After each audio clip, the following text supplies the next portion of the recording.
voice is not clear actually. It's very low. Okay, is it better now? Uh, Better, but it is still low. Okay. Could you just give me a minute? I'll Sure. just. So in the meanwhile, hi guys, I'll introduce myself. So I am Prasad, and I have been working as quality analyst for more than 8 years now, and I've been associated with the Technogize for last 6 months. And that's about my brief description. And I've been associated with multiple organizations where we have implemented BDD in a successful manner, and we have also developed some frameworks using Cucumber and Selenium. So we'll be talking about that pretty shortly. Once the Sharyu joins in, we will start the session.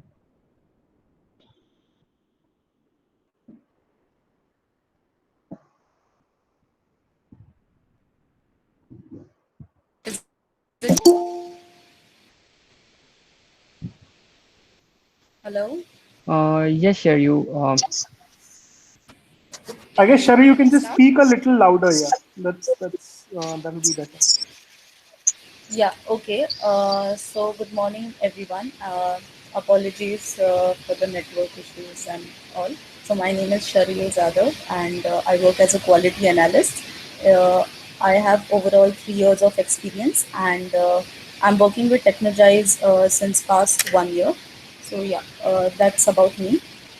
So the session which we are conducting today is BDD applied with test automation. So I will just give an overview of what all things are we going to cover up. So first is what is BDD. We will learn how to apply BDD and develop feature file in given, when, and then structure using Cucumber framework and Gherkin language.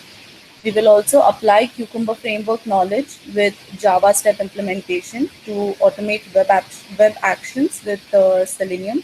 And we will also see how to implement page object model. Yeah. So, Shari, can you present your yeah, I'm presenting. PPT? Yeah. Yes, I'm doing that. Yes, so in the meanwhile, Shreyu presents her screen. So how many of us have worked on BDD, and how many of us understand what exactly BDD is?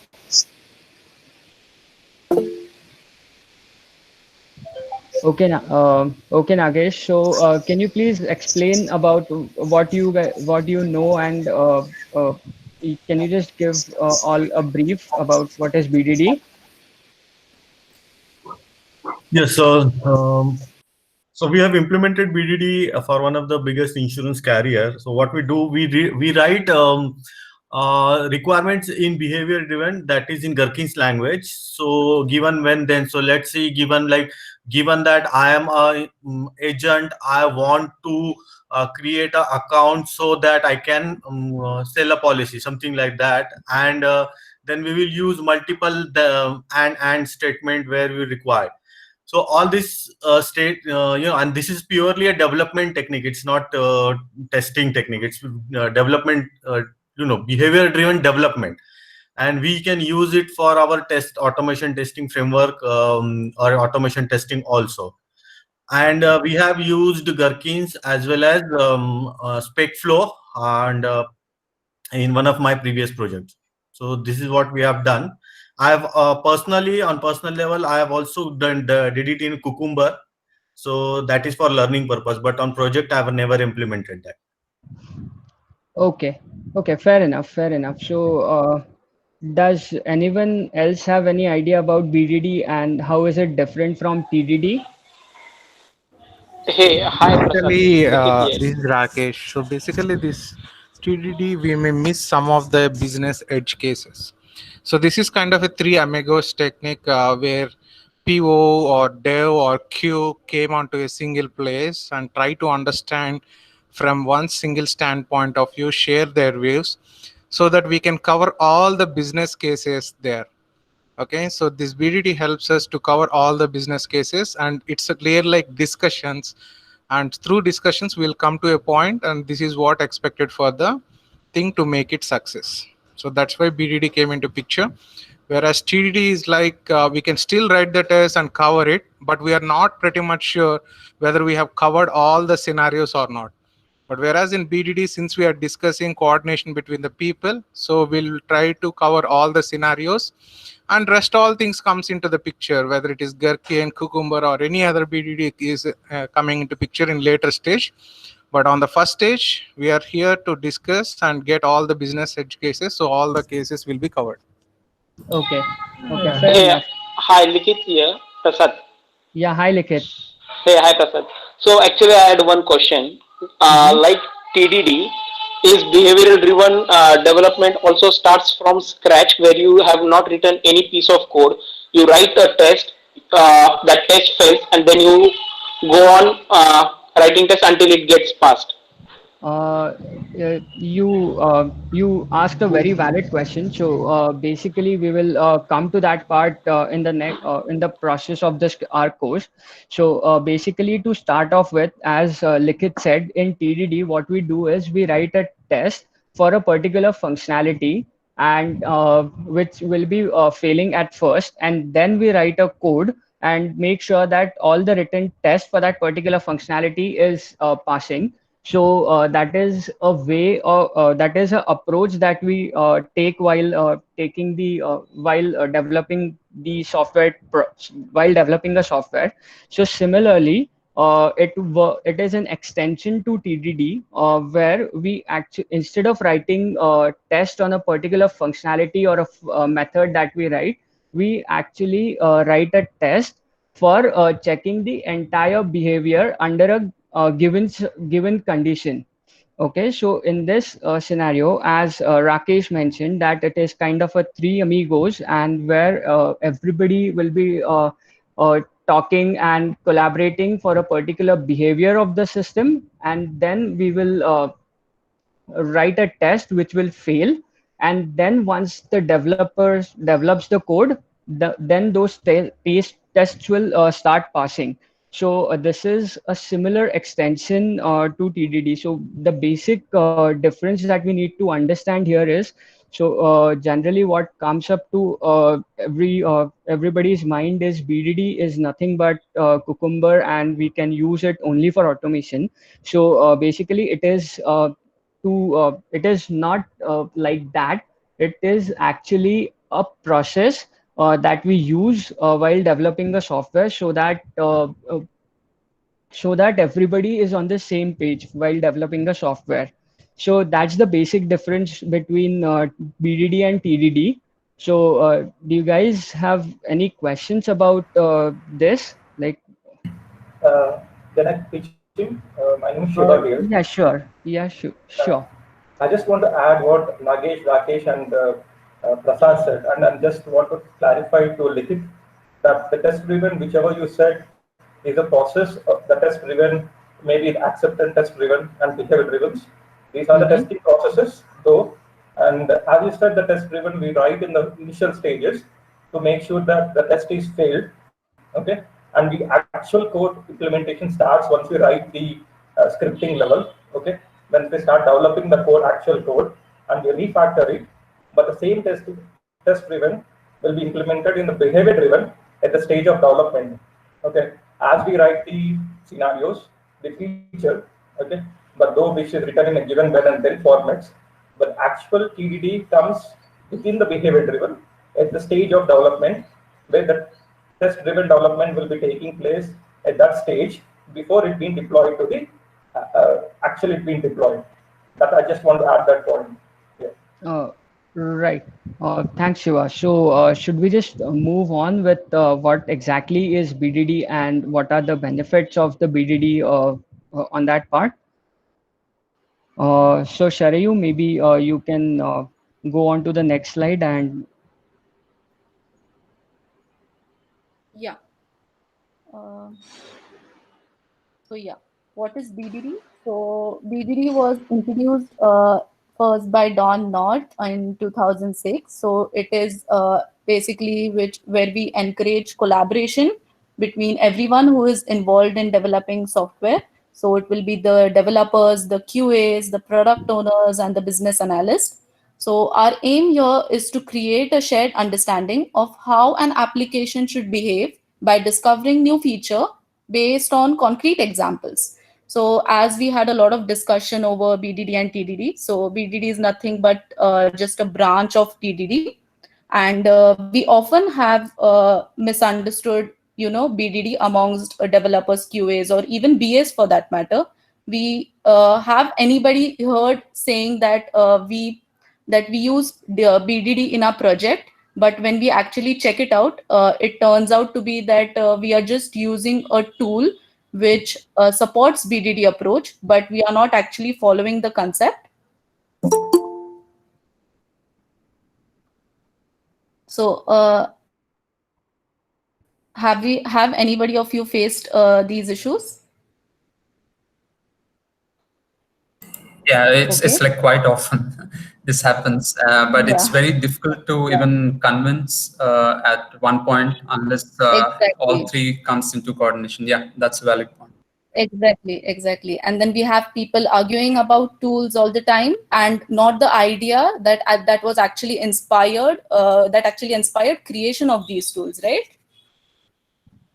So BDD is not merely an automation tool. It is a set of pragmatic practice to help teams develop better software. So we will be also learning about Gherkin scenarios, but I won't define everything right now. We will have further slides to talk about that. Moving on, we will see what are the benefits of BDD. Prasad, you can go on. Sure. Thank you, Sharayu. So basically, the benefits of using BDD are multiples. So because of BDD, as somebody pointed out, that it is a communication between developers, QAs, and product owners, or maybe business analysts who all are involved in that software development process. So BDD helps us to keep everyone on the same page. Then we are actually no longer defining tests, we are actually defining behavior of the system. So it helps us identify how the system should behave. So that is one of the benefits. Then it is actually written in a simple English format. So it is very easy to understand. It is very non-technical in nature. So it can reach to a non-technical audience as well, just like the higher management people who are not interested into how we code it. They are interested into result and the behavior of the system, how we have developed that system. So it can reach to a wider audience. Then it is defining a behavior is actually we are defining the acceptance test for that particular feature. So these are multiple benefits of using BDD into our projects. And so these are the benefits of our project. Shri, can you move on to the next slide, please? Yeah. Just one more thing to add in benefits of BDD. We also receive faster feedback. So it enables our team to solve systems in small steps, which allows shorter release cycle and faster feedback. Now, when we say small steps and shorter release cycle, once we come to the end where we will show the demo, so you will then understand of what I mean by faster feedbacks and getting it into shorter release cycles. Right, absolutely. So here are the three practices which we follow in BDD approach. So it is an iterative process. It is discovery, formulation, and automation. So our idea here is to make changes small and iterate rapidly. So each time you automate and you implement a new example, you have added something valuable to your system.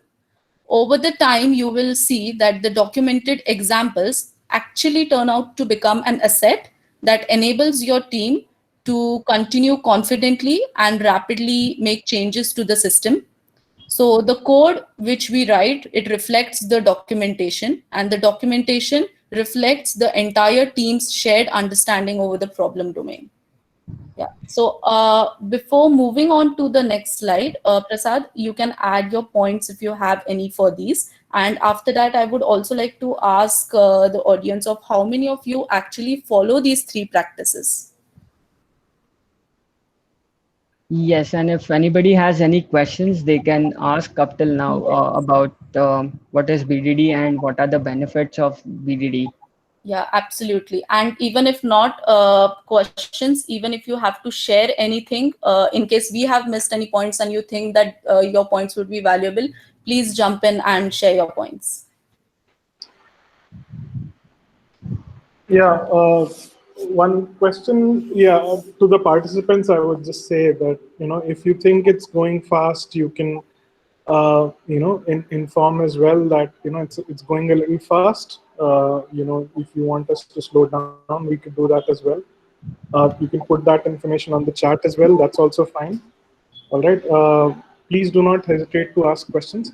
Personally, Shari, I guess you guys are going slightly fast through the slides, but then that's my opinion.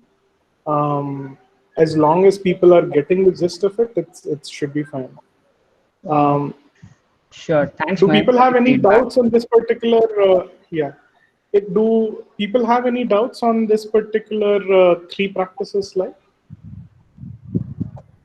Hi, Chandprakash here.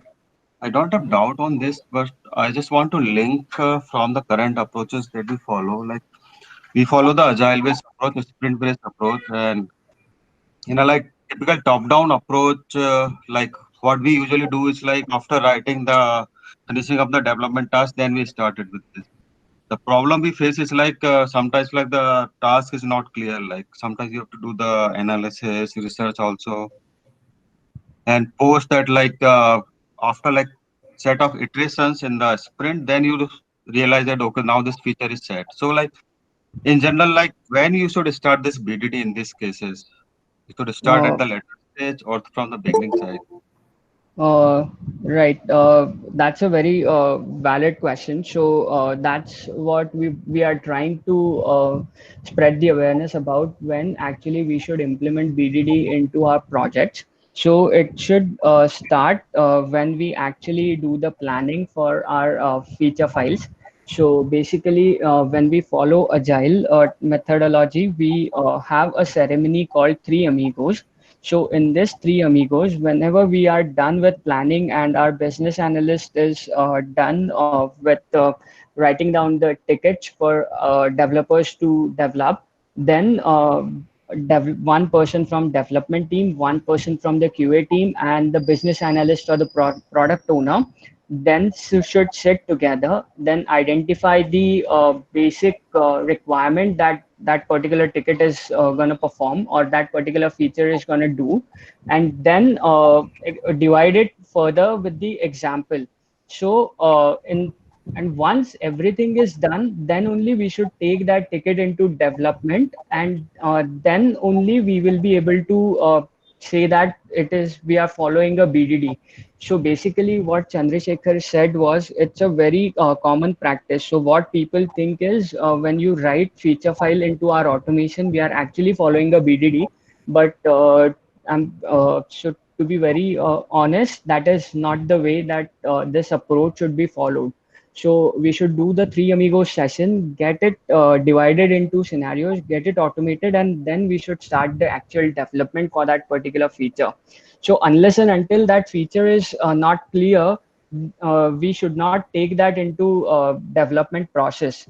So that's the ideal way of doing it. But in some organization, due to the complexity and due to the urgency of that particular feature, we are bound to make some exceptions into the process. But this is the ideal way of following BDD. So does that answer your question, Chandrasekhar? Yeah. So like you guys are like also in the industry for a couple of years, and like you would have also faced the same situation. So like any project, like time to market is always important, and since they are Yes. following agiles, they are following the agiles means they want to reach to the customer as soon as possible. So in this case, BDD could be a helper in certain way, but could be a blocker also in certain way. So like, how do you handle these cases? So basically, what BDD solves us is, as you mentioned, that there are we need to do the multiple iterations to understand the complete functionality. But what happens is, if you follow BDD, those multiple iterations and those time of development is saved actually. So you once you start with BDD, that particular time which you spent once you start developing the ticket is saved, and you have all the answers ready to all your questions in Three Amigos session itself. So that's how you need to save the time. So it's a so generally what we used to do is we actually used to sit with our BA, and then our BA used to get it clarified from the client before we actually even pick that story to the development, and we used to write it with the help of examples so that client was more clear about that. So that was the practice that we used to follow. But I know it's very difficult in some situations, but because we are into agile world, we are ready to accept the changes. So we need to make sure that most of the time we are following BDD. Okay, Prasad, got it. Right. Hello. Right. Yes. Hello. Hi. This is Tushar. Tushar. So I just want to add here, like when you're having this session, right? Three Amigos session. What very important point here is like have the discussion around like what impact are you going to make. Okay, suppose many times what happens, business analysts or business peoples are just trying to say that okay, I want this functionality, but main idea is that you should have the conversation why they need it. Okay, because Right. many times exactly you have to uncover like the scenarios or maybe the intent they want to convey from like having the conversation. Like for example, suppose I want to build like a sign up on newsletter. Okay, sign up on newsletter, that's my impact I want to make. Or maybe I just want to say okay, I want to give some offers to the users. So you have to go deep, have the conversation on like why do you need that. Okay, are the users going to like use that features or not use that feature. Okay, what is the purpose of that feature, that final feature might be different for you. So there is a problem and there is a solution for that problem. So what you should have the discussion around that. Okay, is this a correct solution for this right now, or there is a possible alternative way that can take less time also. Okay, so you can use directly maybe external system, you don't need maybe to build that system. Okay, so you should understand the what they have intent, what impact do you want to make uh, to the users while delivering, and if that impact are we going to like you know like that impact like benefit or functionality is provided by our system by building these things, then you should try build start building that. And maybe if there is a hypothesis that okay, we will build like we want to build this and they will use that, yeah, that's your just a hypothesis. You might want to just validate that hypothesis. So you should start asking those questions, and if you ask those questions, then only like yeah, you like start writing those feature files. Absolutely, absolutely right, Tushar. So you are absolutely spot on with this. So that's what we are talking when we say that we BDD approach is divided into three particular practices. So one of them is discovery. So what you spoke about is basically discovery, that what it could do and what will be the impact that it will make on our users and also technically on our system. So this is what we do in the discovery formulation. So basically discovery. So basically it is deciding a feature, and after deciding the feature, it will decide the impact as well for that system. So this is what this discovery phase is all about.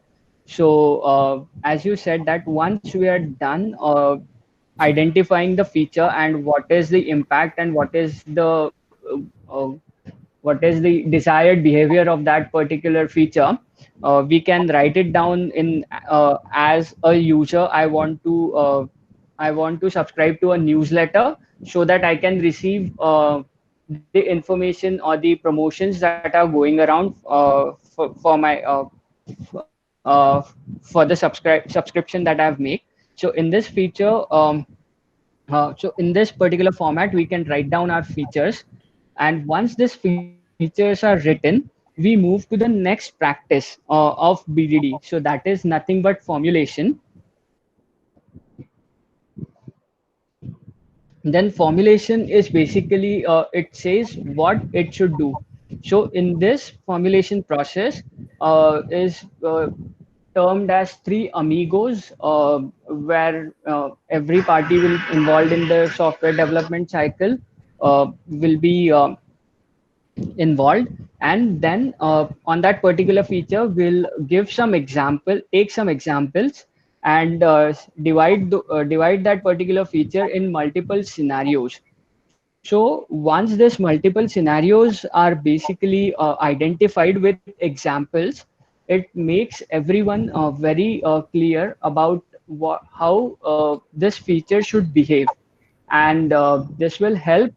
This will make a certain source of truth for everyone. So that will be a source of truth for your product owners, then your QA team members, and your developers, because they will be ultimately developing this particular feature and they will be writing the code for this feature. So it becomes a source of truth for each and every one. So to do this formulation, basically, we use a gherkin. So that is given when then statements, and so this is how you should do a formulation. Then the next step into this practice is basically automation, and there we actually automate this particular feature file and write some background code for this that particular feature file that we wrote, or uh, and then it will start failing, and then we once we develop the code, then this automation will start passing. So this is what are the three practices that we follow actually. And as Tushar mentioned earlier, that if you are having a clear picture, why, if you are asking questions, why we are building this, what will be the outcome, and how it will impact our business, how it can impact our system. So if you ask that question, the formulation steps become very easy, and then you are able to divide that particular feature into multiple scenarios very easily. So we should start asking questions, that why, when, how. So these are the important aspects where you need to do the communication with all the stakeholders for that particular feature. So this is about the three practices that we generally follow. So do you want to add anything, Sharayu, to this? No, but how practical it is, because in the world of Agile, see, for at least in our organization, we are following a weekly sprint. Okay. So in that case, you have a web element. You mentioned that you fail the test first, then pass it. Will you have any information about it? And along with that, you will have to do manual testing. So it's not completely rely on automation. So when you talk in terms of automation, that unless and until it is developed. So basically, it's not about following BDD is not only about following it for the UI perspective. So for the UI perspective, even if the elements are not developed as of now for the UI point of view, but you can certainly write some functions which will fail basically, such as, so you can write a step definition for each and every line in the feature. But when you talk in terms of API development, the backend process that we do, so for that you have your contract ready with you before you start actually developing. So making a request and sending the payload and expecting a 201. So it will not return you 201, but it will basically return you, it will not return anything to you. So once you develop that API, it will, as it is, start passing. So for backend development, you can certainly 110% follow this BDD, but for UI, as you rightly pointed out, the the UI elements, we need to get it once the UI is developed, but still you can write a certain piece of code which will be independent of that UI. And when we see how practical it is and how we can incorporate this into agile practices, so basically this is all part of planning that we do. So unless and until we plan it in a proper way, we should not pull it into the current sprint, because the time span for a sprint is maximum 15 days, 30 days. So if you face all these questions when you start developing, your development process is going to slow down, and then we'll start creating backlogs or carry forwards into the sprint. So this is all part of planning. Once you are planned with everything, then only we should pick this for development. So generally, this is what we do. So in an ideal world, what they say is you should be ready you should already have a plan for the next 2 sprints. So N+2 sprints should be planned. So that's all come down to a planning, sprint planning portion of the, sprint planning part of the agile process. So this all comes under that. Why do we need BDD for API testing? Is it really necessary? Because there are so many other frameworks and tools which will do better job. So is it really necessary for and BDD testing? I don't think others are really interested. It's mostly QA and devs who are interested in API testing. May not be product owner or other stakeholders. Even if you see if the clients, for them BDD is easy, but are they really interested in API testing? But I just want to answer this, like based on my organization thing, and BDD is like the complete development lifecycle where we are concentrating on. And when we talk about the API testing and all, again, that pyramid comes where unit testing is the one which helps even the developers to do their unit testing, and also, yeah, QA can also help. And then comes the integration testing, whether it's API or any other integration testing. And the UI part is just the, you have to give the minimum time for it, maybe, because, yeah.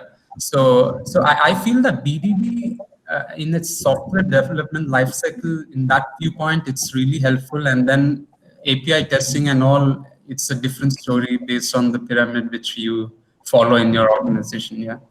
Yeah, but he mentioned it, right? So that's the reason I asked. Yeah. No, just okay. Sorry, go ahead, Tushar. Yeah. So what happens? Like, okay, I will just. So there are two phases in when you want to develop a feature or anything. Okay, there is a discovery phase and there is a development phase. Okay. So what happens in discovery phase is like you might have like so much ideas. Okay. Not every like if you want to I want to develop, suppose maybe just food delivery app. Okay, I might have like thousands of ideas. Every suggestion can be there, but we don't have time resources to build that idea. Okay, and also like we want to handpick some ideas and then pass it down to the development. And because development cost is very high, because it takes time, it takes resources to build those things, we want to like remove our wastage as much as possible.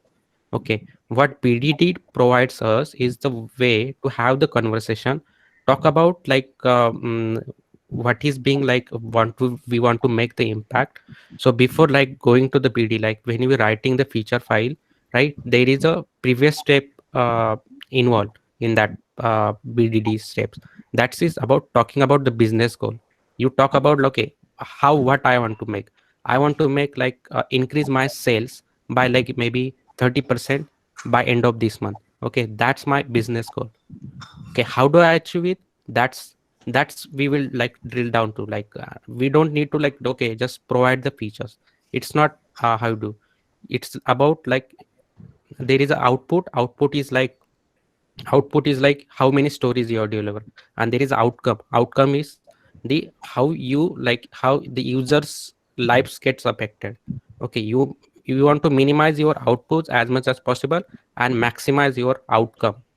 Okay, So what happens, like when you do this kind of development, there are like some people follow, there is a dual track development. So what happens that for next sprint, if I want to develop like want to make some impact over the like next month, I will start refining those requirements. I will start having conversation with the developers also, QA also. They will like also ask questions. Then also the business owners also, they will think, okay, I missed that point, so it can take much more time also. So depending on situation, they will do that. That's one other point. Another point is there that agile has like agile testing community has like created one quadrant on this agile, you can search on internet, agile testing quadrant. Okay, so for testing, uh, you have to like see what feedback do you give. So there is a two parts. One is like there is just a deterministic form. That deterministic form we automate using BDD, and if they're non-deterministic questions, we do the exploratory testing. Okay, so BDD has the advantages also, and like have the advantages. It's about having the conversation and remove the waste as much as possible, like before starting the development. You can continue. Yeah. Hey, Prasad. Just jump in now. Yeah. Hi, Prasad, Tushar, Likhit here again. So I have never worked on a BDD environment, but what I got from session till now, what I think is this BDD approach can also be applied when it comes to UI development. Like for example, I have a requirement which says like given an invalid input when a focus is lost from the widget, then I want to highlight the widget and show the error. So these kind of requirements can also be fitted in this BDD kind of development, and development can be carried out on UI side also using the BDD. That's what I feel. I'm not sure. Yes, Likit. So it's how you implement it depending on your project requirement. So this is actually a process, and that we can incorporate it for doing achieve multiple things. So if you want to do it for the UI development, if you want to do it for API development, that's absolutely depends on the requirement of the project, and how we can incorporate that into. So this is a very theoretical part that we explained up till now. So as everything is agile, we can formulate that according to our requirements, and we can short. So sort of backend or API writing. Yeah. Yes, absolutely. You're absolutely right, Likit. Yes. Okay, and thanks, Tushar, for adding the additional info. So we are. Thank you. Yes, thank you. So shall we just move on? So just a second, I just want to like correct it here. Okay, so when you talk about this, when you said like, okay, I want to like when I click some widget and like if the focus is lost, that I should be able to like show the clear, right? That's like you are making an implementation. You're talking in terms of implementation. Okay, and when it comes to the BDD, focus on like as much as not like business point of view. Okay, don't try to make it like implementations details there. No. What I was saying is, yeah, exactly. So let's say I'm working on a story and I have a requirement where it actually clearly states that if this particular input field is provided invalid set of input, then on the loss of its focus, error should be shown. This is the requirement. So I can construct this in Gherkin's language or Gherkin's script and then implement using the BDD process. Yeah. So BDD is basically a process. So I want to make it clear here. So you don't mention that, okay, if you just mention that, okay, if this field is like invalid, I should show an error. Okay, it's up to the implementation. The like when you write the feature file, don't go with the like write the implementation detail. there. Okay, Below I that, got, like, yeah, that's business. Yeah. I right, think okay. Yes. All Shravan right. or maybe the others will cover this in later. Like I think page object model, Yeah. Yeah, and Yeah. I think they will show you. Let's move on to the next point, Yeah. Sharif. Yeah. Sorry. Yeah. Yeah. Okay. Yeah. Yeah. Sorry No, for no, like that's okay. No, jumping in. no, that's completely fine. That's Also, absolutely fine. yeah. Also, I would like to add one point that whenever we come up with given, when, and then scenarios, we should not think about the actions.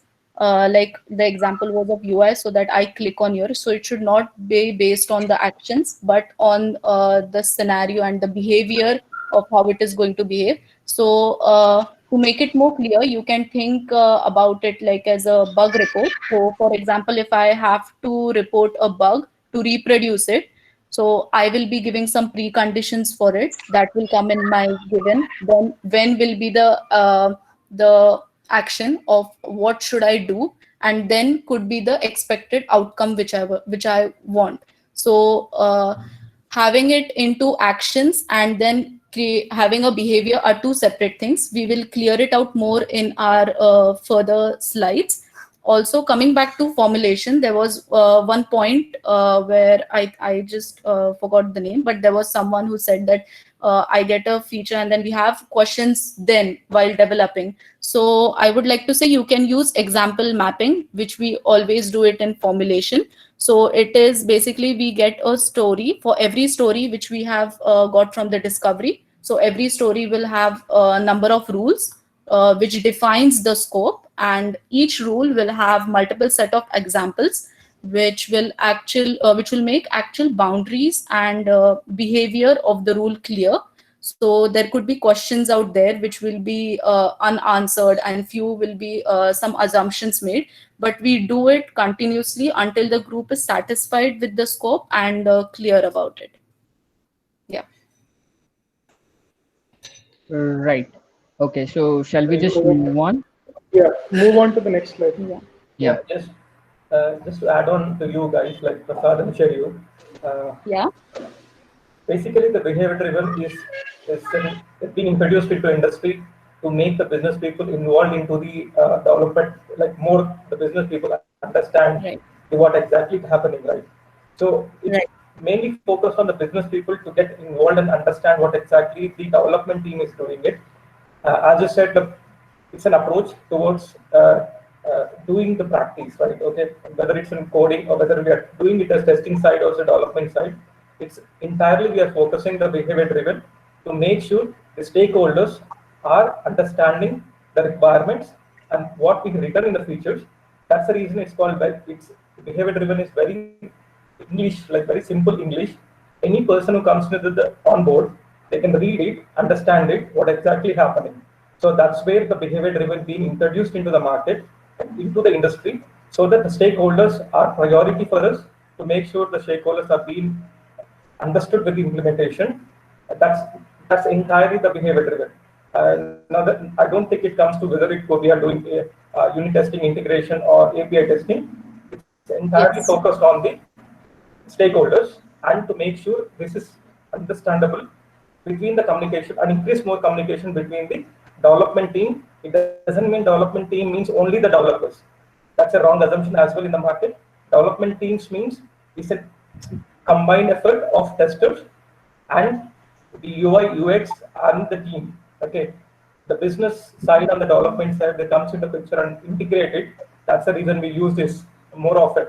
That's it, I guess. And there is, as someone was asking whether we can use it in API testing, it's not particular for any sector of the testing, but it's only for the business sector. Yes. Right, Shiva. So I have come across such one of the scenarios which I'll share once we are completed with this session. So where so maybe we'll just move forward. And in my personal experience, I have faced such issues where we need to communicate to a non-technical person who was involved in business and not into development. So we have faced this kind of a problem.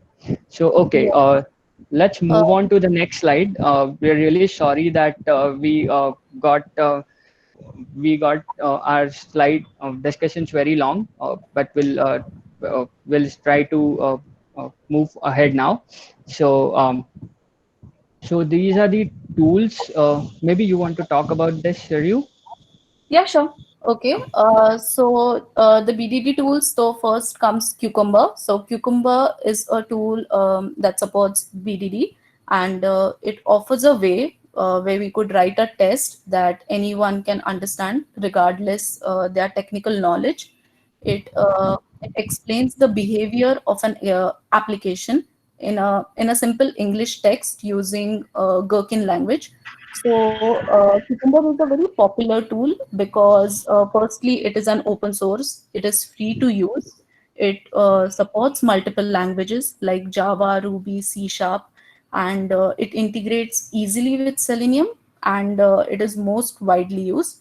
We also have SpecFlow, which is evolved actually from Cucumber framework itself using Ruby on Rails, and it is mainly used for .NET projects. And Cucumber and SpecFlow, they both use Gherkin languages. Yeah. Okay.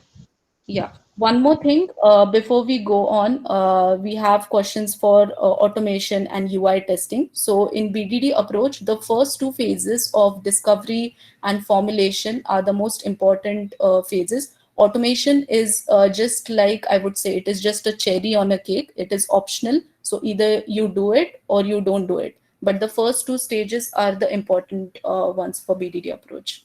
Yeah, I just wanted to clear that one out. Okay. We move on to what is Gherkin. Prasad? Yeah, Maybe you. sure. So Gherkin is a format for Cucumber specification. It is a domain-specific language. Maybe you can say it as, not maybe, you can say it as a line-oriented language, just like YAML files. And Prasad, yes, Prasad, sorry. just one moment. For those who cannot see the Gherkin syntax inside the slide, you can sort of close the chat window, and then and maybe you can also maximize your screen, and that way you will you can change it to full screen, and then you'll be able to see the Gherkin syntax more clearly if you're not able to see it right now. Yeah.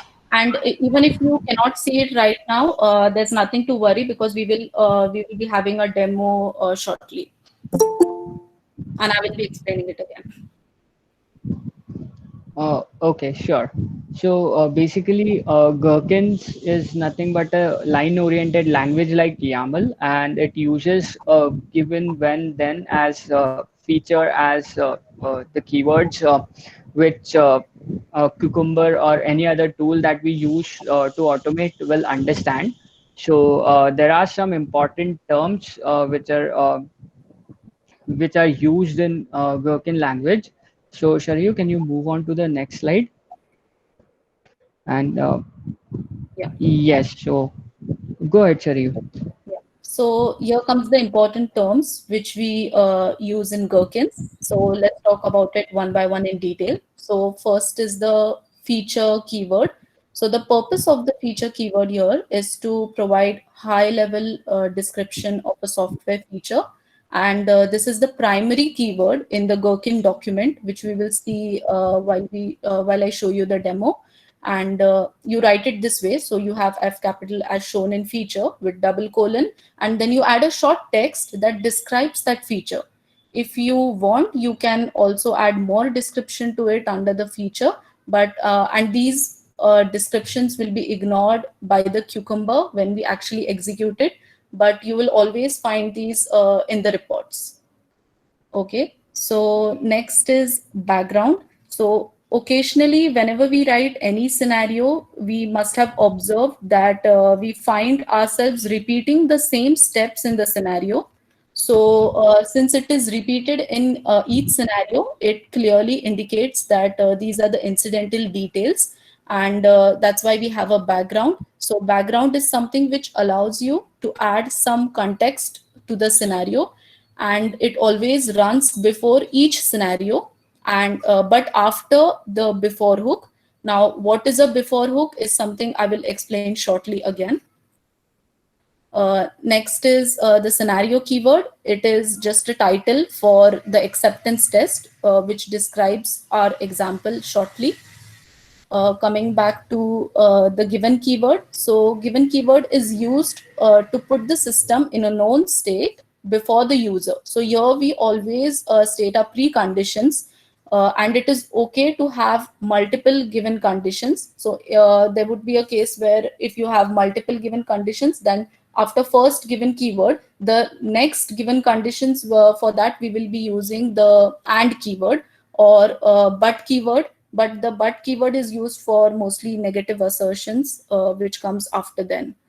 Okay, so when keyword is used to describe an event or action, and it is always strongly recommended that you have only one when step. In case you see that you are adding more than one when steps, so make sure that it is a sign for you that you split up that one scenario into multiple scenarios. Okay. Next is the then keyword. Here we used to then keyword is used to describe an expected outcome or the result. We also use it as an assertion to compare the actual outcome to the expected outcome. Also, one thing to be make sure that the outcome that we get should be an output that you get from the system itself. Yeah. Are we clear till here? Because even if you're not, I will give a similar example of how we implement it actually, so that you can get a clear vision of in which cases are we going to use background and examples or and or feature. Okay, so I'll move on. Next is and keyword. So as I said earlier, if we have multiple givens or even if we have multiple whens and thens, this is the case where we use and keyword. So instead of and, you can it also supports Cucumber also supports asterisk. So you can have like bullet points. I will show that to you shortly. And for but, we will have negative assertions, as I said. So if you say that if you say that I should see something, so your but will be I should not see something else, like that. Okay. Next comes the scenario outline. So if you have scenario outline is mostly used to run the same scenario multiple times, having different set of values or combination of values. So every scenario outline will have examples, and examples is nothing but it is the data which we provide. Yeah. So are we good here, or do you have any questions? There is a question on the chat. Okay.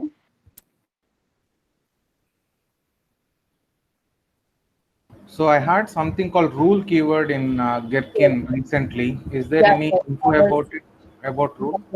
Yeah. I was about to come to that. So rule, the purpose of the rule keyword here is to represent one business rule that should be implemented. So it just provides an additional information to the feature. So it should contain, every rule should contain more than one scenario so that it illustrates that particular rule. I have also added rule in the demo, so you can see that part as well. Okay. Are we good here? Can we move on? One question I had is, like, when we are maintaining scenarios, can we have the order of execution maintained, or is there any mechanism? Can we maintain the sequencing of the scenarios in the features? Yeah. I will explain that as well. And if after that still you have any questions further, please do ask. Okay. Yes, Sonal. So we'll be covering that part as a part of the actual demo, and we shall be able to explain you that. Okay, thanks, Prasad and Sharayu. Yeah. So can you guys see my screen clearly? Yeah. Yes. Yeah. Okay. So here is a set of example. Now this is not a demo, but this is just the example to understand the terms which we discussed just shortly.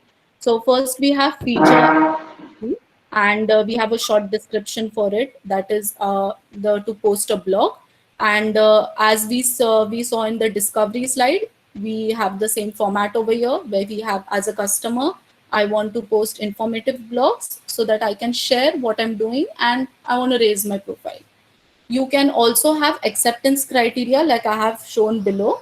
This would be good for the business people mostly. So we have acceptance criteria over here 3. So any logged in user can create a blog. Premium accounts can publish 5 free blogs, and the blogs cost $0.50. Now to come up to the rules, so we have a rule also keyword over here, and if you are trying to implement in Cucumber, so Cucumber has rule I think only for version 6, so make sure that you have version 6 already upgraded. And so I've added one rule which says that premium accounts to pay $0.50 on exceeding maximum number of free blogs. Now this is my rule, and I have 3 scenarios to cover or to illustrate that particular rule. So we'll go one by one. So first is the scenario where Dr. Bill posts his own blog. Now in given I am logged in as Dr. Bill, and as I said, instead of and you can also have asterisk. So and I have premium account, and I have published 4 blogs. When I try to post my blog, then I should see your article was published. Okay. So our second scenario is Dr. Bill hits maximum number of free blogs. So here again, given I am logged in as Dr. Bill and I have a premium account and I've published 6 blogs. So when I try to post my blog, then I should see, please pay $0.50 to publish this blog.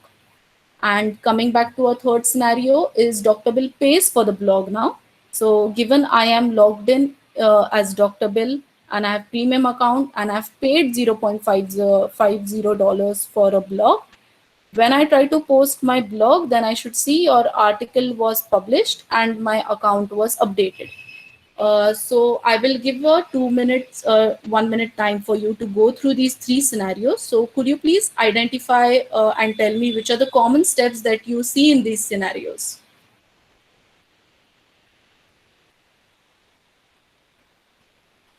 Logging and verifying of premium account. Sorry, which one? I couldn't hear you. Login as Dr. Bill is the common step, Yeah. and confirming it as a premium account. And it is Exactly. also a premium account. Yeah. Do we also agree on this, that we have 2 common steps repeated in every scenario? Yes. Yeah. So as you can see here, can you just tell me which keyword is valid so that we have these 2 scenarios not being repeated in 2 steps, not being repeated in every scenario? Background. Yeah, right. So that's how we get background over here.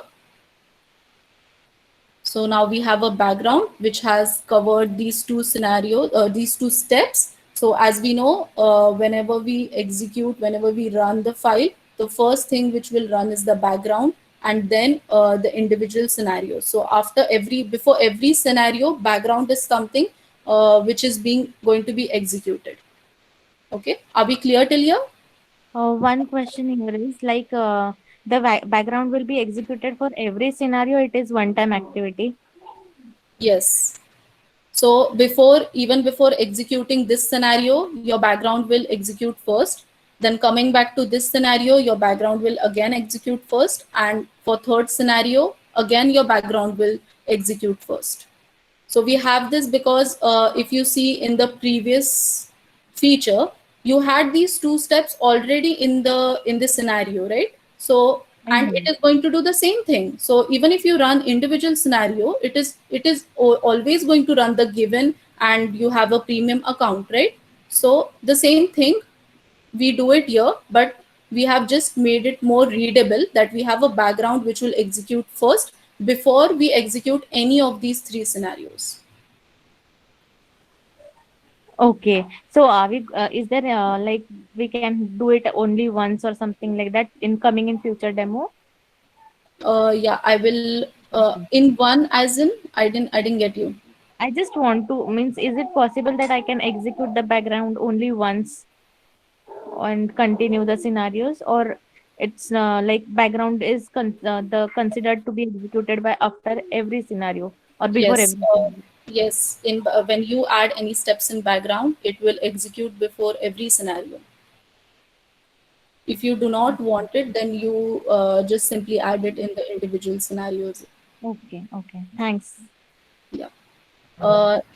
I would like to add at that, Sharil, that the Yeah. background is more likely a kind of a prerequisite. Exactly. When you make it very simple to understand, when we write the test cases, Yeah. we have the prerequisites. Okay. Assuming you're logging to a page, Yeah. the mandatory thing for the UI is user and a password. Okay. Those which we continue as a first kind of an input to any kind of a test, because every application has some proper logins, right? So that's a prerequisite. We can't deny that or we can't ignore it. It's a mandatory. So the background is in such a way that we're writing in Gherkin to give it an preconditions, prerequisites to every scenario. That's it. To keep it very simple, that's it. Yeah. Okay, thanks. Yeah. And it is always Yes, good to have each scenario independent. In that case, also background helps a lot. Yeah. Yeah, right. Thank you so much. Moving on. So now that we have seen how background works, so if you see the first scenario. Just one moment, Shari. Prasad, there is a question on the chat, so maybe you can answer the question on the chat, and Shari, you can continue with the presentation. Otherwise, you'll have to come out of the chat window and then. Yeah, exactly right. Yes, Mank. I was going through the chat. I'll reply. Yeah. Okay. So if you see the first and the second scenario, in the first scenario, Dr. Bill is publishing 4 blogs, and in the second, he's publishing 6 blogs. So we can accommodate these 2 blogs into one if we have these values into a set of example, and we can use scenario outline in this case. So quickly, we will just go through what scenario outline does. So over here, scenario outline will help to run a scenario multiple times, having different combination of values. So if you see, this is a one scenario, but we are dividing into 2 only because we have 2 combinations and which are going to give 2 different results. So that is why we will now add scenario outline. So now we have only 2 scenarios. In first, I have published number of blogs. So in the number of blogs, I have first 4 and second 6. When I try to post my blog, then I should see message. In message, you have correspondent message for the same. If the user has posted, if Dr. Bill posts 4 blogs, then he will see your article was published. If he has posted 6 blogs, then he's going to see this message. So this is how we make scenarios more readable, and yeah, that is it. So is this understood?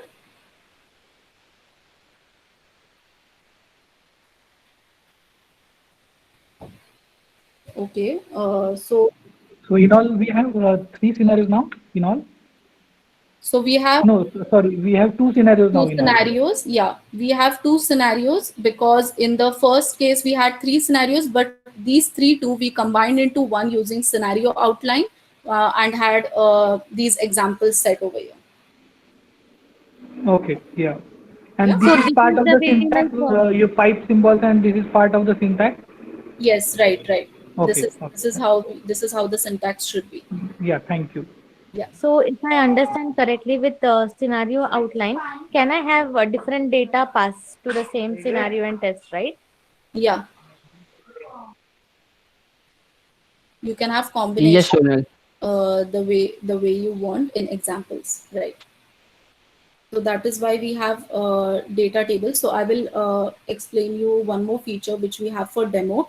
And I think Prasad will give you a detailed explanation of how actually we implement these examples into further our step-def files and how we incorporate it into page object models. So quickly, before we do that, let me just get you back through step definitions. So what is step definition? I'll just give a short overview. I will not explain it in detail as we have Prasad who will be doing that. So step definition is a Java method with an expression. It links to one or more gherking steps. So these are our gherking steps, and it will be linked to the step definitions. So whenever a cucumber executes a gherking step in a scenario, it will look for the matching step def to execute, and all these step defs are loaded before the Cucumber even starts to execute the plain text of the feature file while execution. So if there is a case that you have not provided any of these step defs, which I have done here, and you directly execute Cucumber, so what Cucumber will do, it will encounter that gherkin step, and it will know that you do not have a matching step definition for that, and it will give you a print of the step definitions snippet, which will match your Cucumber expression. So this way you will always have a starting point for the new step def. And also one thing to understand, that these step definitions are not linked with any feature file or scenario. So the file which we have here, the package which we have for the step definition, the class which we have, it does not affect with the gherkin step that it matches. Okay, so Okay. yeah. So I will talk a little more about hooks over here. So hooks are nothing but the block of code that runs of various points in Cucumber execution cycle. So typically we use it for setup and tear down environment. So we have before hook over here and after hook over here. So in my case, I'm using before hook to initialize my browser, and I'm using after hook so that it will quit the browser, and if there are any failing scenarios, then it will give me a screenshot and then it will quit the browser. Okay, so we use scenario hooks as before and after. Now there is one more hook which is called as step hook. Now step hook, we have the syntax to write is as before step and after step. So it is invoked before and after every step. Okay, if your before step hook is executed, the after step hook will also be executed regardless of the result of the step. So if step did not pass or fail, and its hooks will be skipped. Next, we come to conditional hooks. So conditional hooks can be selected for execution based on tags of scenarios. Now, tags is something you have in feature file, which Prasad will tell you, and hooks is something we have in step definitions.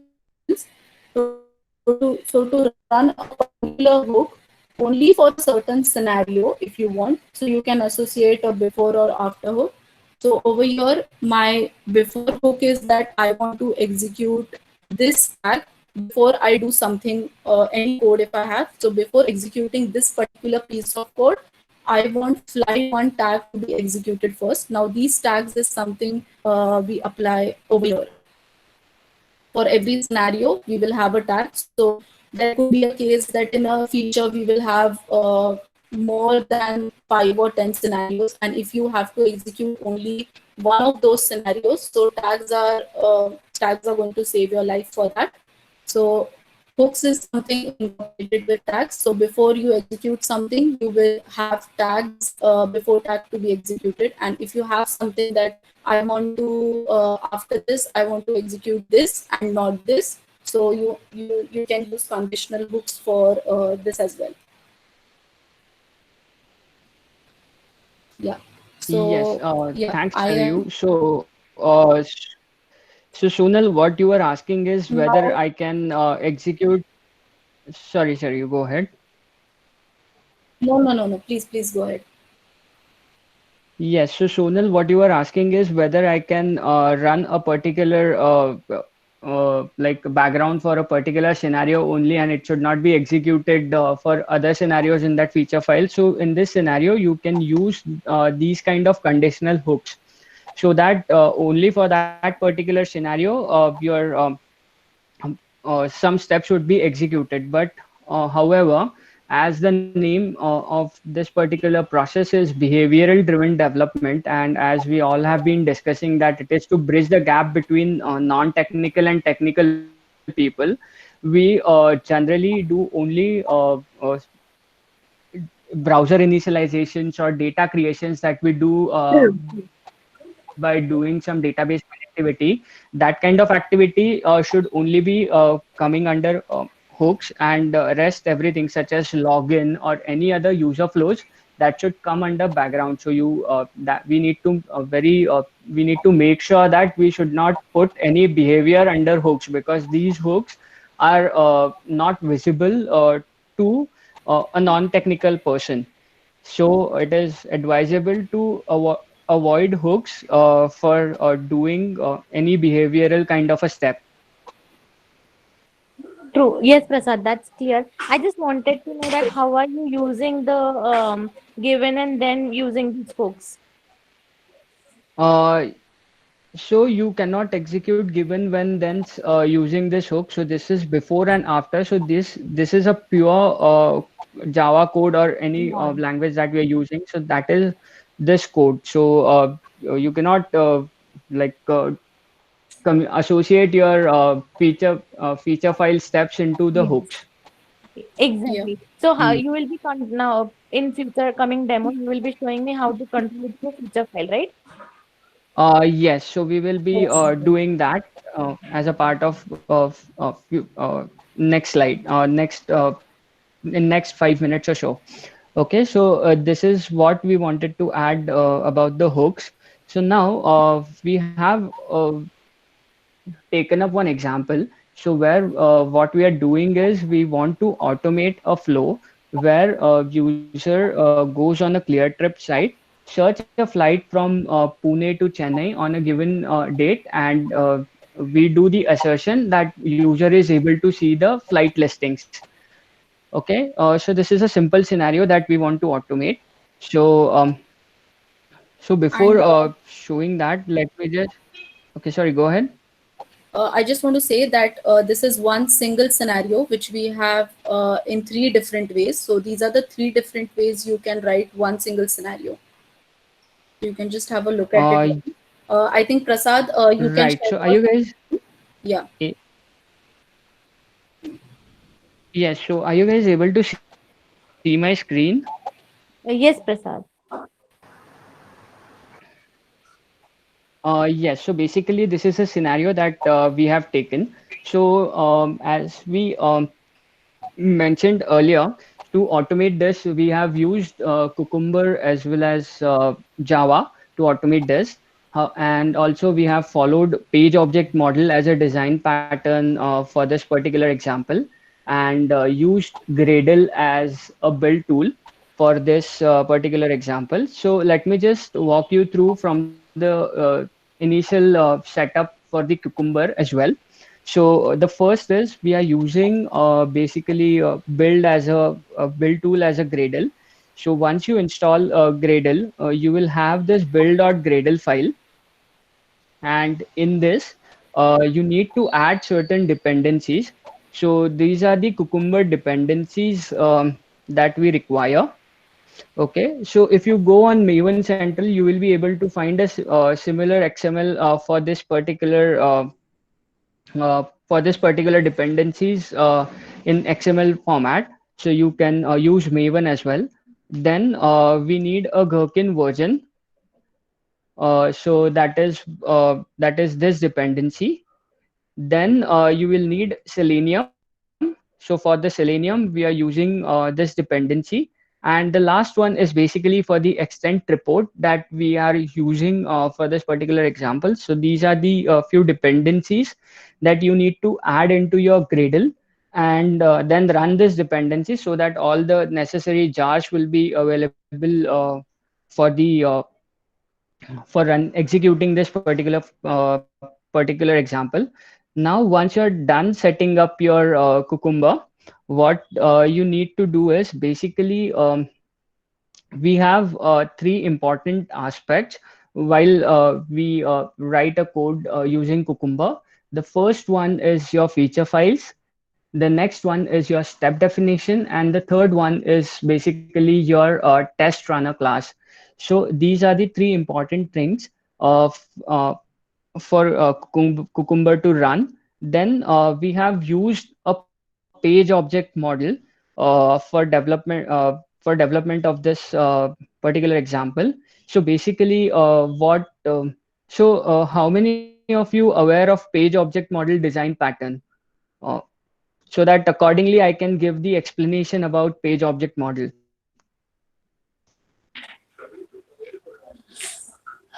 I am aware, Prasad. Prasad, I think Okay. it is good if we explain page object model Yeah, as exactly. I mean, we can probably yes, give some background. Assume Yeah. that there might be some exactly. people who might not be aware. Right, right. Right, sure. So, to basically explain the page object model, it is a very widely used design pattern, and it is very popular with Selenium WebDriver. So, basically, each and every page of your website will have a separate class, and in that class, we will create an object repository and page methods. So, basically, what we are doing is, suppose we have a login page and there are suppose 10 elements on that page and we are doing some actions on that page, so we will list down all the elements on a same under a same class, and in the same class we will write some methods which will perform actions on those elements. So this is basically a page object model. So if you see one of the examples in from our one of the page from our example is search flight page. So in this, if we see, we are actually identifying the elements on the page, and we are actually doing some actions on those pages. So let's say this is a from city, and you can see this is initialized here itself under the same class. Okay, so this is what basically. So there are multiple. There is one more feature that has been provided by Selenium, that is page object model with page factory. So there it has its own advantages. Maybe we can go we can learn about page object with page factory. Maybe it's altogether a different session. It's that big. And then there are some certain changes how you need to write your elements, web elements on under the page class. Okay, so do we have any questions up till here that how we have implemented our example, and what are the things that are required?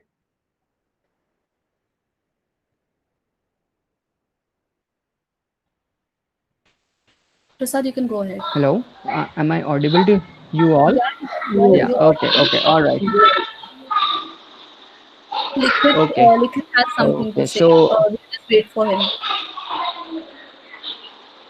Hello. Hey, hi, Prasad. yeah, hi Likhit. Yes. Yeah, so in this page object model, as you said, you will have a separate class for each and every page, and Right. these classes will have the behavioral method. Like if I want to click on login or sign in, then it will have a method, and that method will use these elements that you have defined and perform the action. No, actually, those methods that when we say those behavioral driven methods will be under step definition, and our step definitions will call the respective page depending on what actions that we are performing. Okay, yeah, so you will be covering that, right? Yes, I will be covering that. Okay. So this is okay. Now let's go on with our example. So this is a search flight example that we have developed. So basically, the first background is given. I am on the ClearTip search flight. Now, then we have some tags added to that. Then the scenario is to search a flight from Pune to Chennai. When I enter flight details, enter details and search flights, I should be entering this detail into the website. Then I should see flight options. So this is my simple scenario. Now the main question comes: how Cucumber will understand on encountering this particular statement, what code I need to execute.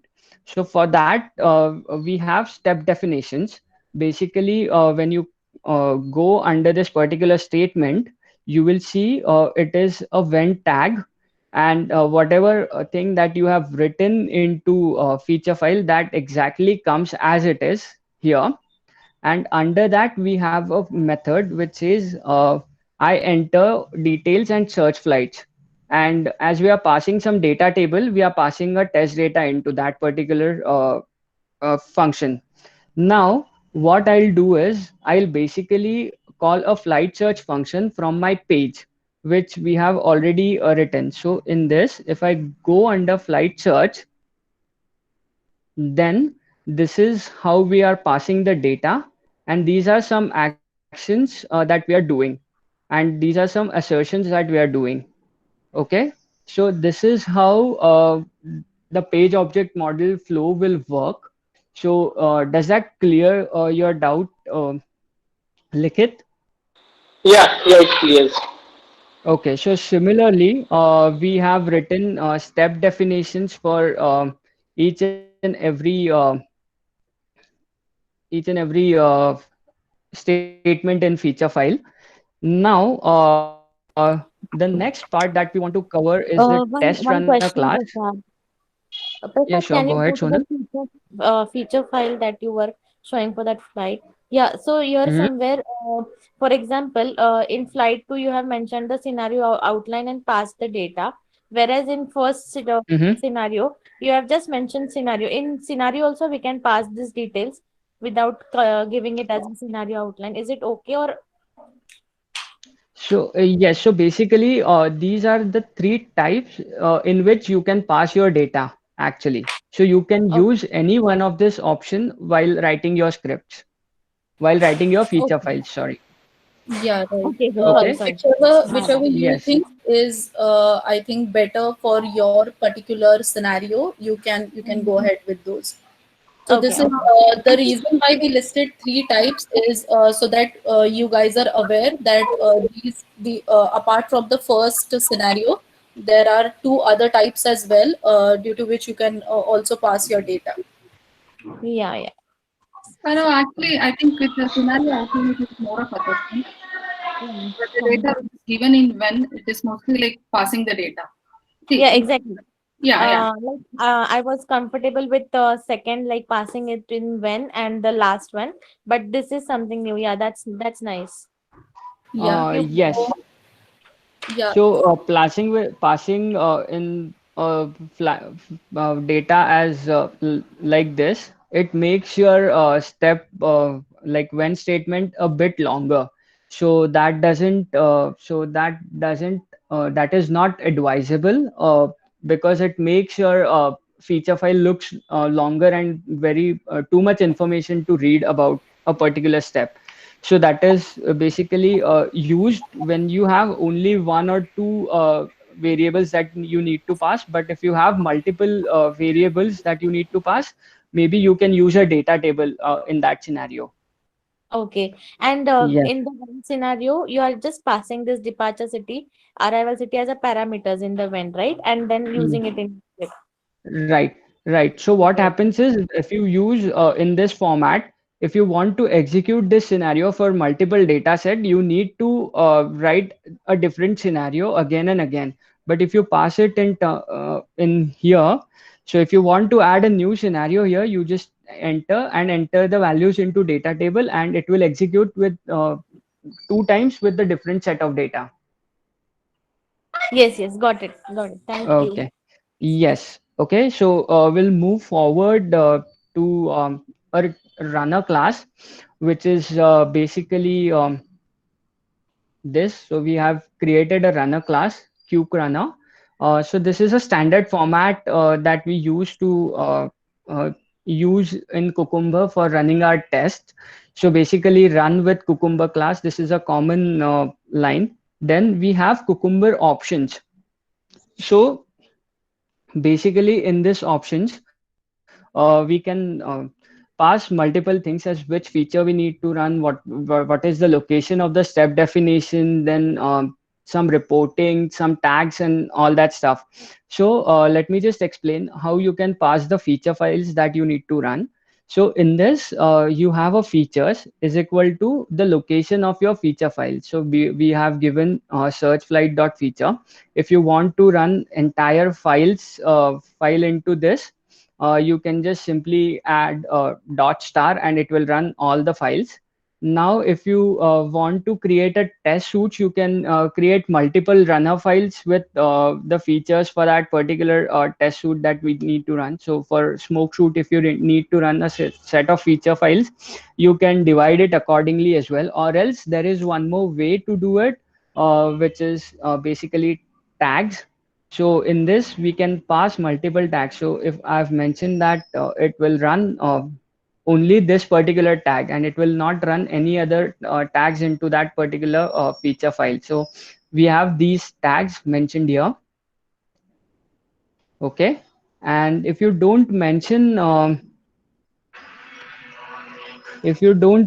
any tag here, then it will run entire feature file. Okay, and this plugin is basically we use for reporting purpose. This is extent reports plugin. This is about the runner class. Now I'll actually run this particular code. Prasad, can you talk about this glue step def? Yes. So I'm sorry, I actually missed that. So basically, glue means where your step definitions are mentioned for that particular feature file. Okay. Let me just stop this execution. So basically in this, you see this is my folder. So we have given a folder name here into glue. You can give your absolute path or you can just mention the step def folder and it will identify the step def folder from your folder structure. So this is to basically glue your step defs with feature file. Feature file. So is it also possible to directly give the entire file name like search flight page dot I think it's Java file, right? Search flight page dot Java. Yes, you can also do that. Yes, you can also do that, but we generally give a step definition. We generally keep all our step definition under one folder, so that what happens is this makes you can reuse your code. Suppose if my particular feature file is accessing multiple step definition files, so my Cucumber will understand that okay, I have this step definition somewhere in this all these files, and it will execute it. So so that is the reason why. Suppose you have created some common steps for any features. Let's take up an example of login. So you have a login class separately, login step definition separately, and you are using it as a background, but your scenarios will use some other step definitions file. So it's better you give the entire path here. So I have one more question, Prasad. So let's say if I have a feature where you give the statement and I have multiple files, step files like search flight and search flight 1, and in both those files that feature is mentioned. So will Cucumber give any error or it will? How does it work then? So because it has now found, it will give error. It will give duplicate step found error. Okay, so okay, fine. Yeah. Yes, so it will automatically give you that error, that duplicate step found, while you run this. Okay, so do we have any more questions on this, or should we just go and run this particular code? I would like to add one point that in feature, whenever we write in the scenarios, whenever we write the steps, you can use the same steps in other features as well. And for that when you use the same steps, that doesn't mean that you add another step def for that. So the step def will be the same, and you can use the same steps into other features as well. So am I clear on that? Yeah. Yeah. Okay. Yeah, Prasad. One more thing is like when you mention features and you are mentioning third particular feature file, using comma separated, we can have multiple feature files and the glues as well, right? Or yes, we can have that. Yeah. Yes. If you want to have multiple feature files, so you can also use tags and do and or tags, so that it will execute only those tags from those feature files. So there are multiple ways of achieving the same thing. Okay, okay. Yes, so it depends on how you want to divide your test suites and how you want to implement depending on the requirement of the project.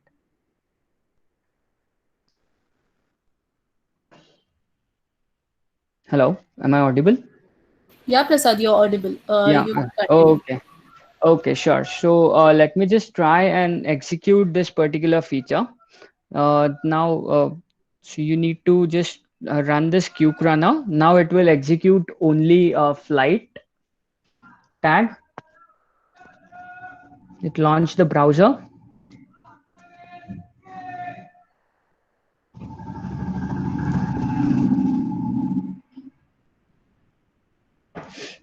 Okay, so now this is run, and as I was talking about that, we are using some extent report to do the reporting. So basically, what it will do is to implement the extent report, we need to have three particular files into place under resources. So this is extent property, extent config.xml, and extent config.logger.xml. So it has some code written in that. So this is a standard code that we need to add.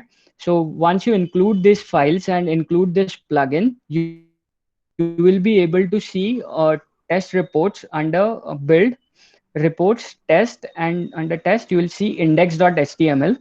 So once you open that, you will be able to see this particular result. So I executed one test. I executed this particular class search file, and I executed this particular scenario. And if you have used any loggers under standard output, it will see you will see logger comments that you see on console. And if you get any error, you will see the stack trace under the standard error section. Okay, so this is how we can implement uh, entire framework using page object model and Cucumber and uh, extent reports. So this was about the execution of that particular code.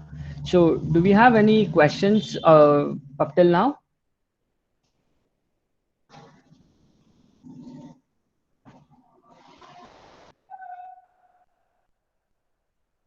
I guess no. Okay, now, so once we are done with this example, we will be giving you all with the GitHub link that we have I set up, and you can just, yes, so maybe Sarayu, you can share it into the chat link so that everyone can clone this repository and have it for their reference. Yeah, already done, Prasad, already done. All right, sure. Okay, so do we have any questions? Because I guess we are at the end of our session. Yeah, over here, I mean, the people who have those kind of questions which are even slightly beyond the scope of the session, they can also ask these questions. Yeah, so I just Yes. one question. So Mhm. you must be using this in your projects, right? At Techno Guys. So Yes. what code coverage plugin goes with this Cucumber framework?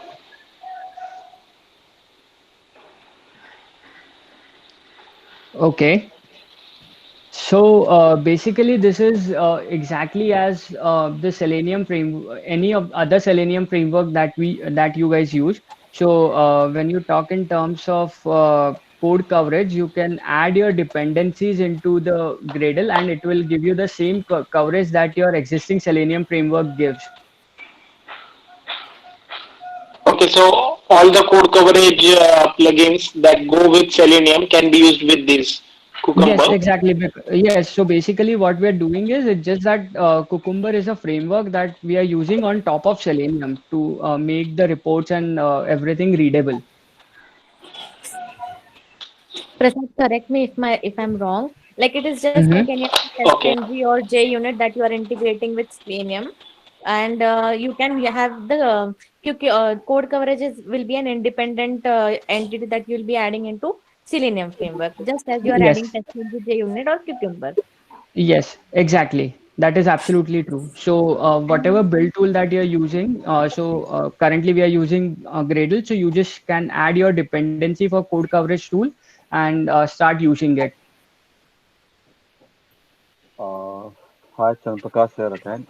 Prasad, if you think like a bit more abstract perspective, uh, let's say we have like hundreds of cases, test cases, uh, Mm-hmm. and we are doing following, let's say, CI and CD. Mm-hmm. So like these things are get injected during the build pipeline and they gets executed after the build, right? Right. Right. Okay. So in general, like what is the time like we should expect to run these cases? Because as you know, like when the application grows, these test cases will also grow. And Right. maybe sometimes like getting to the deployment will also take time. So in this case, like what are like some techniques are used to like reduce the time for the deployment and execute the test cases fast? So execution of the test cases is to, as someone mentioned about the testing pyramid that we follow. So this is a this framework. If we are using it for the UI automation, we should keep the UI automation to the minimum level. So that's what we were talking about the test pyramid that we follow generally, and whatever most of the testing is done at the API level or the unit test level to get the early feedback. So if that is the case, then automatically your test execution time will be very less. So in my previous stint, our automation was completely executed within 13 minutes. So we have kept uh, our UI automation to that minimal level. Still, we were able to get the feedback from that. So, and obviously, if we have multiple m- UI scenarios which needs to be executed as a part of pipeline, you can effectively use this particular tag and add those tags. Let's suppose we have some tags for smoke testing. So I mentioned the tag smoke under that particular above that particular scenario, and we will run that simple tag itself. So if you go on Cucumber website,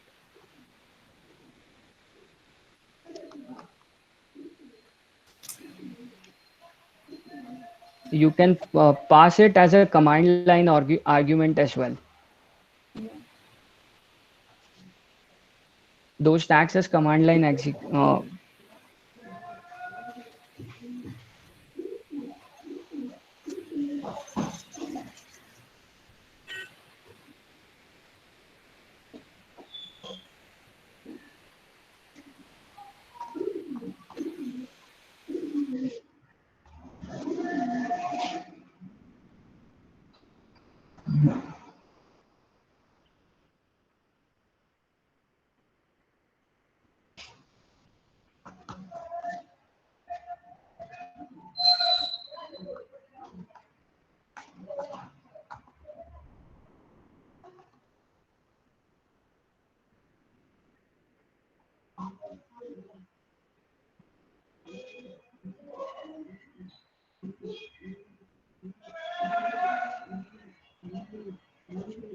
So maybe I'm not able to find it right now, but there is a way that you can do it. You can Yeah, execute it using command line. Yeah. correct, correct. You, I mean, in the Yes. Selenium, you can execute through command line. You can run through the Y- headless also. Yes, you can run Oh, through the headless as well.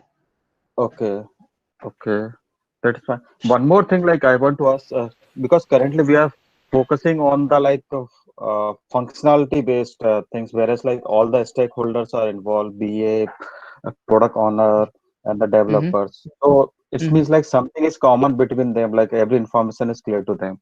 There are cases where like it's like bit of more technology side. For example, if you are doing, let's say you are building the bulk upload. So the BA, PO maximum they will give you like, okay, I just want like these fields and these fields should have this many of validations and it should be acceptable only this. But behind the scene, technology perspective, it's like a lot of challenging things. But you don't know like what is coming when you are just grooming and doing this discovery phase. So like how in this case like whereas certain uncertainty is there, like how things are proceed in terms of BDD. Exactly. So when you talk in terms of BDD, you said that there might be some technical challenges that we are facing while the actual development, and the code will become very much complex. That's why we need a developer while doing this Three Amigos session, so that a developer can also explain the technical difficulties that they might face, and so accordingly we can divide the scope of the stories, and we can identify what all things can be delivered as a part of this. So that is the involvement of the developer that we should have while doing Three Amigos. So Yeah. Sorry, one in this case, like I have one question that mhm. developer is saying that the things are not clear to me. Like some things is required as part of research and analysis, but when you Mhm. sit on the platform, you wanted to see that the okay, this feature has to be taken in this sprint because it is urgent. But developer is not sure like how long it will take. So some kind of POC involved in this case. So like Right. how the BDD is taken care in this case. So, if you talk in terms of this, so developer is already aware of that we need to do a POC and all that. So, so we will basically run some POC cards to this particular for that particular feature. So for POC, we are not following any BDD.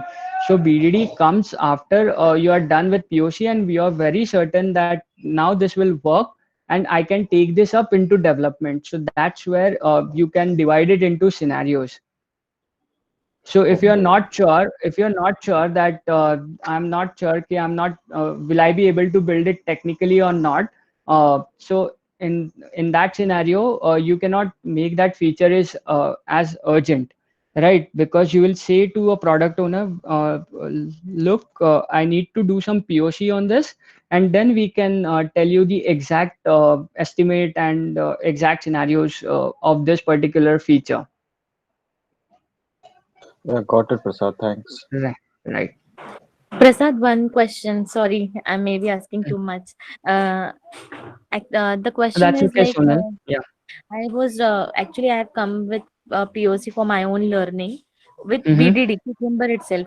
So I Mm-hmm. wanted to know, like, when I run with without BDD, and when I run using BDD, there will be some execution time difference, or it will be okay.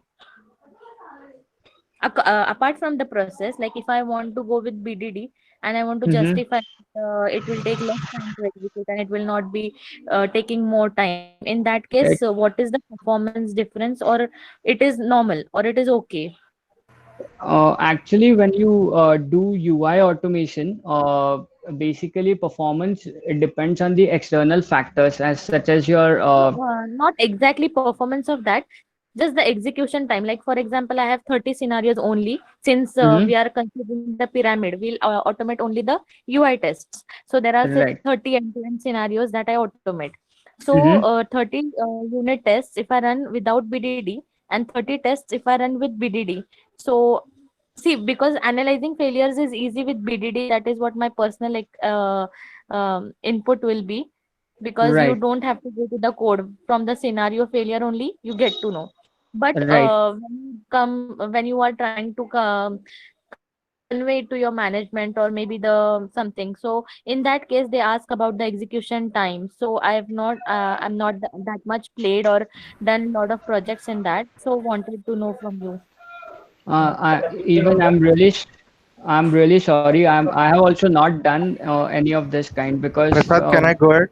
yeah, If sure. you don't mind. Yeah, So sure, there is sure. some Cucumber master reporting which is involved, Sonal.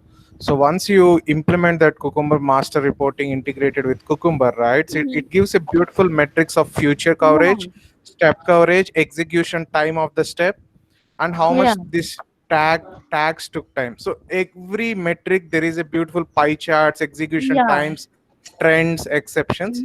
You can yes, showcase that to the management, and it has also a beautiful feature to compare the previous historical records, so that you can exactly. show to the management, hey Yeah, management, on my first run this is the trend, on my 10th run this is the trend, we have yeah, successfully improved these many features, these many this is the coverage, and these are Yeah. the failures, and you can do the this is the root cause Yeah. analysis. So the management I will be confident. yeah. I got your point, Rakesh. Like, for example, as Prasad has used this HTML reporter, I have used JSON reporter format where I get proper scenario mapping and result of every step of the scenario. And you can see the stack trace as well as you can attach the screenshot to the scenario. But they will compare it like, suppose I'm using not Cucumber but only Jasmine. Then what will be the execution time? And if you are going with BDD and having this feature and everything, then what will be the time in that case? Even if anyone has that kind of input, it will be helpful.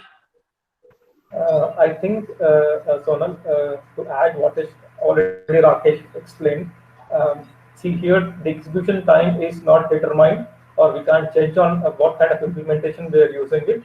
The behavior Okay. driven is only the usage of the behavior driven is more of an business kind of approach towards an implementation and towards a stakeholder understanding.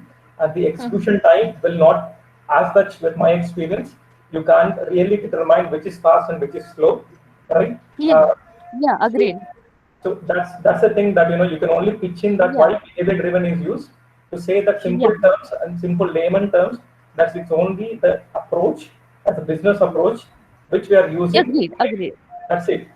You can't judge or you can't give a clear kind of an execution time. Yeah. Just with respect to differentiate between what is with Selenium normal testing, why you use behavior driven. Yeah, because with my current POC, I don't see any time difference. But I thought like with huge projects, there might be some observations. So I asked that because with current POC, I don't see much difference. Yeah, Sonal, I pinged a link in the chat. So if you use that reporting, right, you can easily get to know how much time taken, and you can analyze why that is taken and all. When something is taken and all, it is all about your operating system. It is all about your application interaction. So everything comes into the picture. So use this reporting and do your root cause analysis from different perspective. And Prasad, if you don't mind, you can open that link, and it's an open source one anyway. Okay. People can implement that report too. It's an open source. So this one, right? Yes. Okay.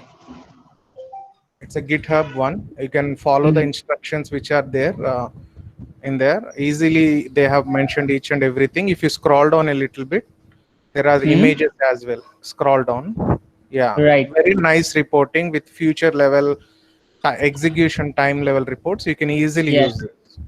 Right. So these are the tags. Okay. Thanks for your input, Rakesh. This looks very nice. Yes, thank you, Rakesh. Yeah, this is what I'm using. Yeah, currently in my reporting. Yeah, you're right. We can put this on the meetup page as well. The meetup page for this particular webinar. We'll just put this particular link as well. So Prasad, maybe you can just copy this onto your own Slack maybe and share it with me later, and I can put it up on the meetup page. Yeah, sure. I have copied it already. So I'll share it with you. Okay, great. Also, other type you can add, Prasad, JSON formatting of report. That is also nice.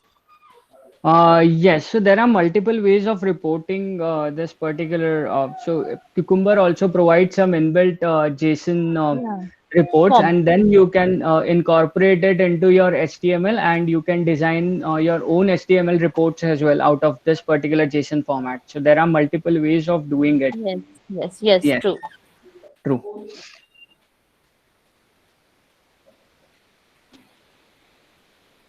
Do we have any other questions, or do you have to share anything? Please feel. I would like to share one more thing, team. Prasad, if you don't mind, can I take 1 minute? Yeah, sure, absolutely. Sure. So this is one kind of report which I have seen useful in Cucumber. There are several other reports which I found useful in Jenkins based upon the Cucumber JSON. Once you generate this Cucumber JSON, there is something called living documentation plugin in Jenkins. Okay, so that gives a live documentation of your future file so that you can show it to the stakeholders. while execution on Jenkins. And there is something called Cucumber Trends report, and there is something called Cucumber Performance report.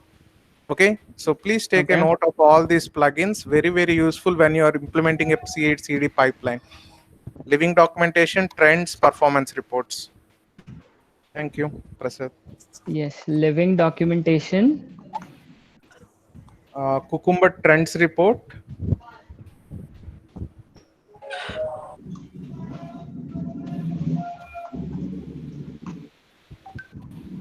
And Cucumber Performance report.